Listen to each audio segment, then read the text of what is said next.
Vous avez parlé de l'échelle et de la symbolique de l'échelle. Moi, je suis impliquée dans un organisme qui s'appelle la Rue des Femmes.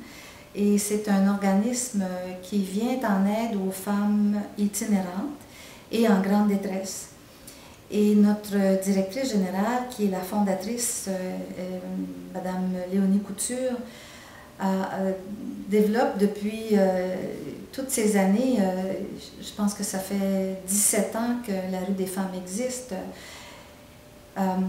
développe l'idée, le concept du lien, de la santé relationnelle. Et la santé relationnelle, c'est un concept qui va au-delà de ce qu'on pourrait dire la santé physique ou la santé mentale.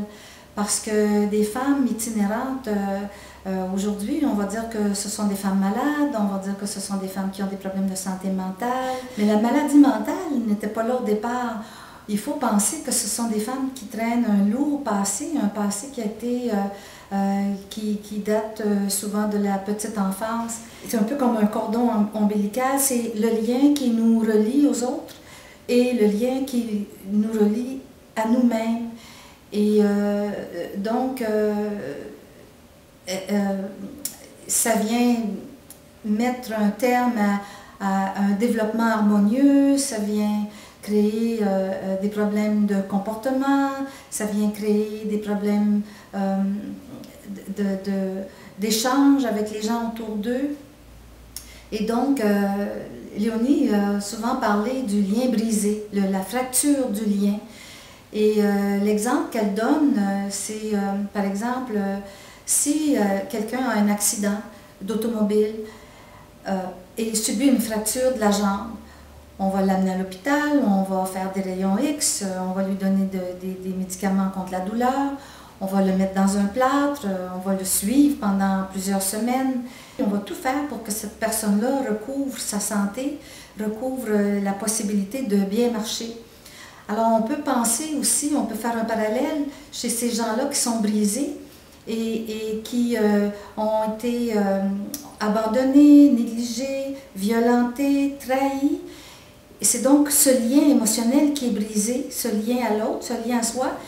Mais si on part du principe de santé relationnelle, on va peut-être avoir des pistes pour aider les gens. À la maison Olga, il y a 18 chambres et les femmes qui viennent dans ces chambres sont des femmes qui, si elles n'étaient pas chez nous, elles seraient à la rue. Elles mangent chez nous, il y a des activités d'art-thérapie, il y a des intervenantes aussi, psychologues, toutes sortes de thérapeutes pour s'occuper de ces femmes. Et le jour, on les garde en dedans. La plupart des refuges pour personnes itinérantes vont permettre aux gens de dormir la nuit, mais le jour, tu t'en vas dans la rue, là, tu es à 7 heures, tu es dehors, puis jusqu'à ce que tu reviennes le soir à 7 heures, ben, toute la journée, tu vas errer dans la ville, et là, il arrive toutes sortes de choses, puis c'est pas comme ça qu'on soigne, c'est pas comme ça qu'on va aider ces gens-là à retrouver une dignité. Donc, à nous, c'est un principe d'inclusion.